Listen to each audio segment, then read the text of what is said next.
In a world where demi-humans are slaves to humans. Our protagonist Banaza is nice to the demi-humans, but he is hated by the humans because of it.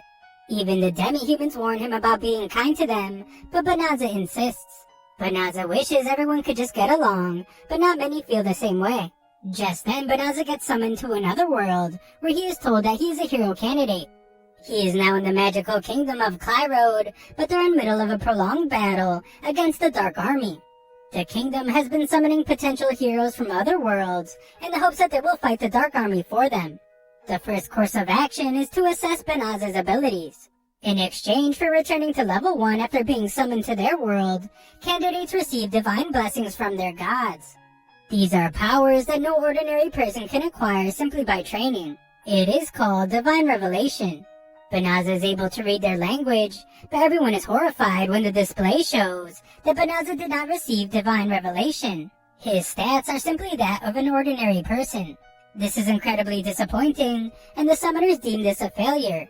Banaza tried to tell them that he's just an ordinary merchant, so now he asks that they simply send him home. Just then, everyone is in awe of a different candidate, as they state that someone has appeared who possesses powers worthy of the legendary hero.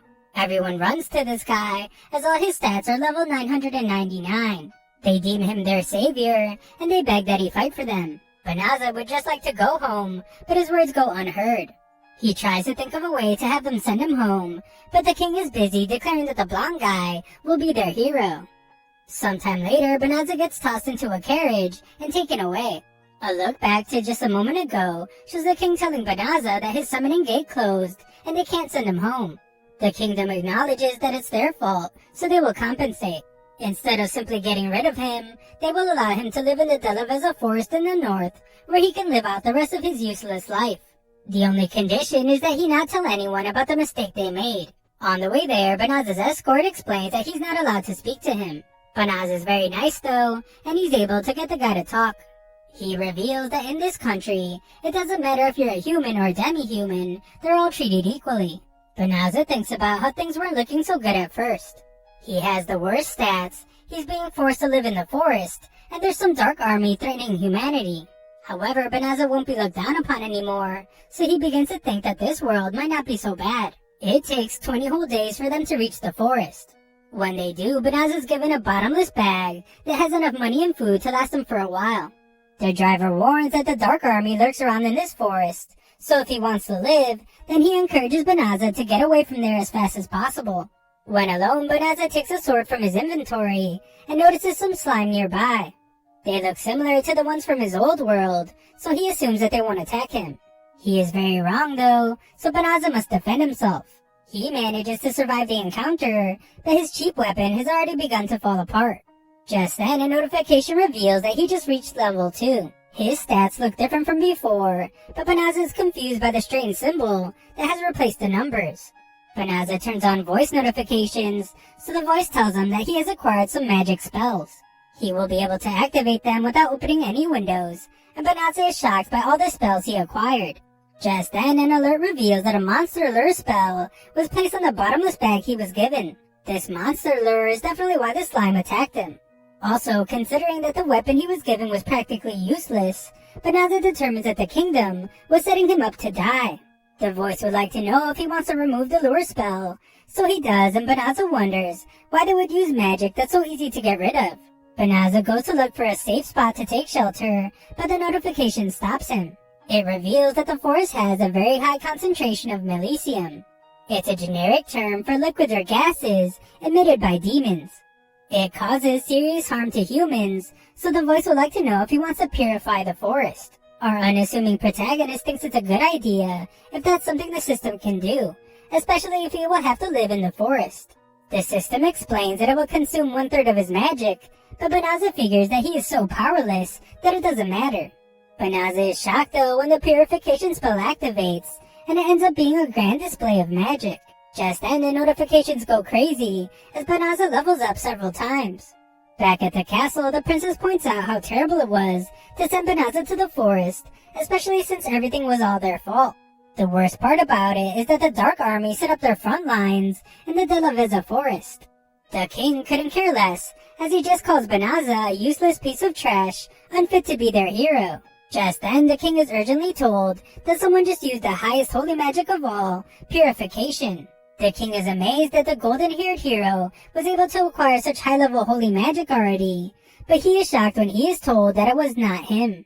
The golden-haired hero has headed south, but the purification spell was used in the forest to the north. Back with our boy Banaza, he finds that he has leveled up all the way to level 367.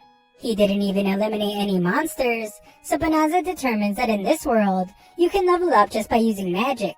What's even more confusing to him is that the strange symbol is still showing up next to his stats. This is all a lot to take in, so Banaza decides to hide the level up notifications. Banaza checks to see how much magic he has left, and he is surprised to see that it's been fully restored in just seconds. Instead of thinking he has some amazing ability, Banaza assumes that his magic capacity is just terrible. He worries that he might still be in danger, as he assumes that his magic is so weak that it probably didn't purify the forest that well. Banaza is banned from living in the town, so the system recommends that he use shape-shifting magic. This would allow him to go unnoticed, so Banaza gives it a try. He tries out changing gender, but regrets it pretty quickly, and changes to something better suited for him.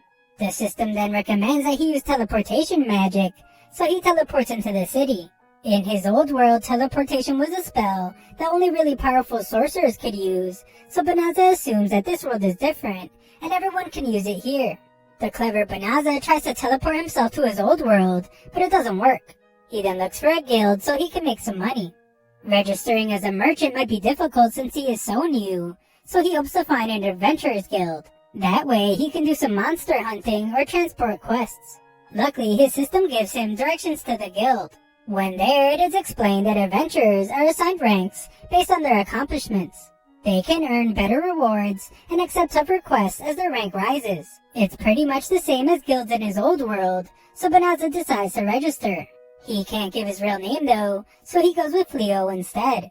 Fleo wants to make money quickly, but he's too low of a rank to earn very much. Just then, Fleo overhears a girl in need of someone that can escort her to the De La Veza forest. Unfortunately, she doesn't have much money to offer. Even worse, it is rumored that the Dark Army has its frontline base in that forest. No one is willing to take her, but she is desperate to help her family that lives near there. Some adventurers shove her aside when they become annoyed, so Fleo offers to take her. She explains that she doesn't have much to offer, but Fleo says it's not a big deal since he has been there before, and he can just teleport them there. Everyone is absolutely shocked to hear him say that he can use teleportation magic, but they don't believe he can use such a rare ability, and they just think he is lying. The clueless Fleo is surprised that it's not a beginner spell, especially since it didn't even use that much of his mana. Just then, one of the royal knights named Valerosa demands that he get away from the girl.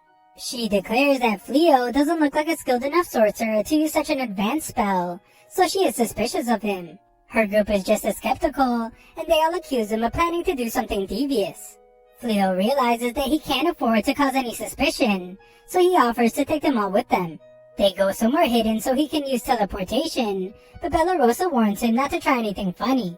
Fleo instantly teleports them, and they are shocked.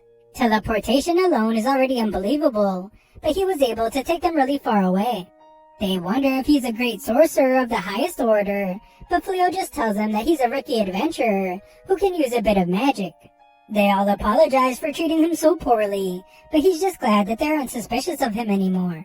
Just then, the young girl notices that the forest isn't covered by a thick layer of Melicium anymore. Fleo prepares to tell her what he did, but his system warns that it's dangerous to inform a demon about him using purification magic. Fleo is confused by the mention of a demon, but Valerosa and her group aim their weapons at the little girl. The guild has been suspicious of her, so Valerosa demands that she show them her true form. The little girl acts terrified at first, but soon she shocks everyone when she reveals her true self. Her name is Fenris, younger sister of Fengrel of the Infernal Four. She releases enough Melicium to bring all the girls to their knees, and Valerosa is shocked as she wasn't expecting the girl to be a demon related to the Infernal Four. Fenris is impressed to see that Fleo's unaffected by Melicium, so she decides to leave him for last. Fleo manages to save Valerosa, but knows that he won't be able to run away himself while still protecting the four girls. Fleo commands his ability to teleport all the girls away, and he impresses himself when it actually works. Fleo doesn't know why he was chosen to come here, but he refuses to be eliminated before he gets to do anything in this new world. Fleo decides to stand up and fight, so he prepares to try out every single spell he has. Thanks for watching my recap. Sign up to my free news